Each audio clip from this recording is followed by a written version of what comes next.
the first year 15 is a thing. I need to just make a change because I am just not comfortable with the way I am right now physically. Hi, Sydney here and welcome aboard the Choo Choo Train. So today I'm going to be talking about something that has been very personal to me, as I am now a second year analyst and I went through my first year analyst years last year. It can be comparable to college in terms of the freshman 15. I was extremely unhealthy. I have now come back to my normal state of physical being. We all know that you're working long hours, you're sitting at your desk for 80 to 100 hours a week, and you probably don't have a lot of time to work out and necessarily take great care of your bodies. Generally, probably prioritizing your career first, not spending too much time taking care of yourself. However, there are still ways to stay healthy and at least try your best to take care of yourself during this whole process, so let's discuss that as well. The biggest part is just being able to manage and prioritize your time correctly and also understanding the group culture. Some may let you go and do a quick 30-minute workout and shower and come back to the office or get back to work.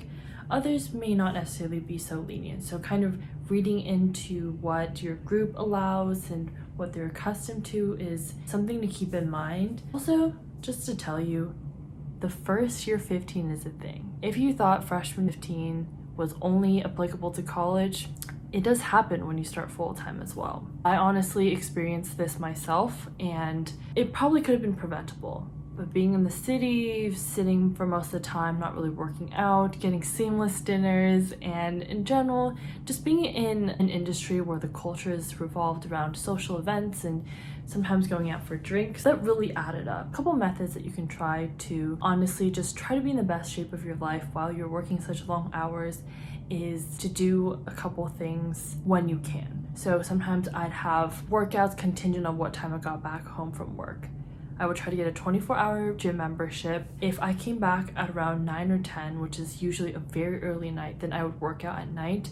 If not, I would try my best to work out in the mornings when I know there's nothing urgent coming up in the morning that I have to turn, or a call early in the morning. So just kind of figuring out what works best for you and also just being able to work around that. Of course, you're probably gonna have to be checking your email as you're working out just in case anything comes up. For example, if work starts at like 9:30, maybe getting up at 8:30 if you can't do a quick workout and a shower. I know no one's getting enough sleep, and taking this time to wake up early to work out is equivalent to losing 30 minutes to an hour of sleep. But honestly, if that's a difference between you being more energized and at least feeling better throughout the day, if you know that's what you need, then I think that might be an option to consider.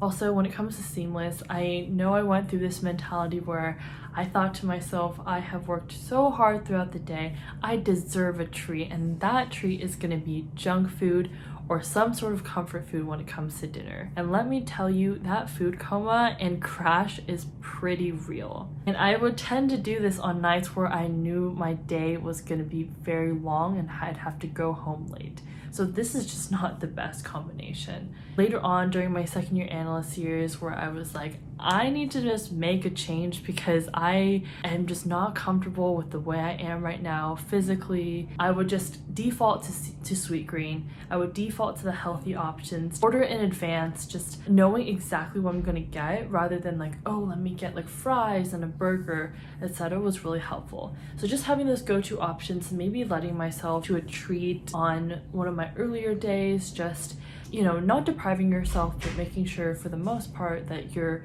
choosing the better options. The fact of the matter is your energy levels will be dependent on how well you take care of yourself. So if you drink enough water, work out, maybe take some vitamins if you want, and just eat healthy, that will affect your work directly. I feel like these things are not mutually exclusive. If you are healthy and you're taking good care of yourself, that's automatically going to transfer to how much energy you have and how much work you're able to produce and how productive you are, at least from my personal experience. To all my New York City friends out there who are working in investment banking, there is very much a let's go grab a drink culture. I have found that on those nights, I will also want to grab a pizza or something else after a social event. Those things add up a lot. I would just look to limit how much you drink. Also, it will make your hangover comments the next day so much easier There's nothing worse in the world than waking up the next morning at like 9 or 10 a.m. on a Sunday because you're trying to turn something by Monday morning and your brain, your headache just won't let you. And also recognize that if it does happen, don't worry about it. It's perfectly normal. Make sure that you are actively trying your best when you do have the time to keep yourself healthy, both physically and mentally.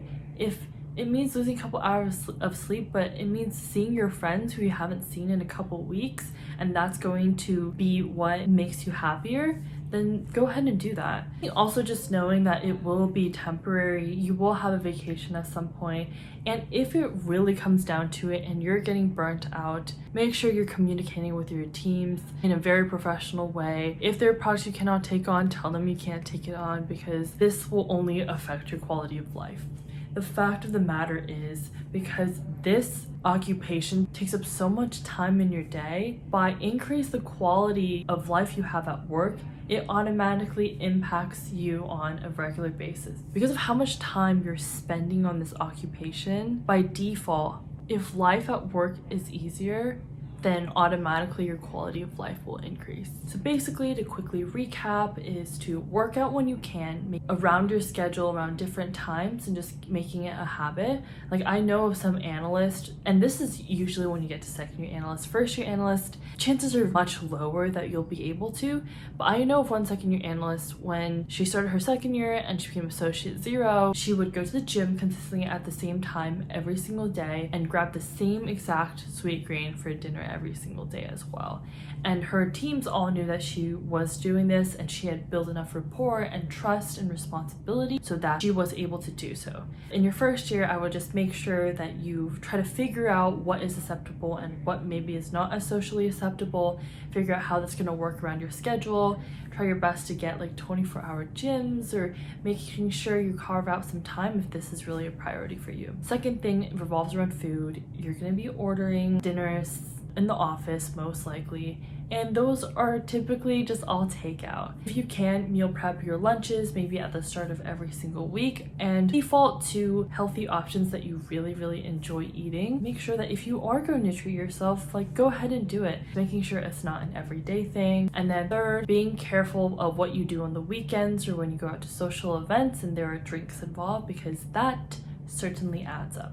Thank you so much for watching and hopping aboard the choo-choo train, and I will see you in my next investment banking series videos.